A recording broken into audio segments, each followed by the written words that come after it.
Welcome to Luca is a Billionaire, where the only thing I invest in is your answers. In this video, I will explain how to replace starter on 2012 Nissan Frontier. Park on level ground, disconnect the battery negative, and lift the truck safely using jack stands. Gather 10 mm and 12 mm sockets, a ratchet, a swivel, and a torque wrench. Label electrical connections before removing the starter to avoid confusion. Work methodically and double-check torque specs when installing the new starter to ensure reliable operation. Begin by cleaning the area so debris does not fall into the bell housing when removing the starter. Unplug the battery, then remove the heat shield and any braces blocking access. Support the starter as you remove the mounting bolts to prevent it from dropping. Pull the starter straight out, noting its orientation and wiring.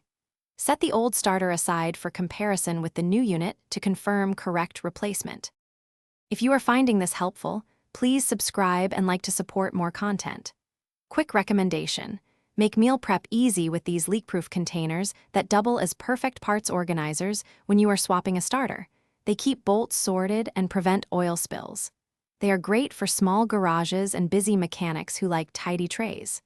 Check the description for the link and other deals. Now let's get back to the video. Install the replacement starter by aligning it carefully with the bell housing and hand-threading the mounting bolts to avoid cross-threading.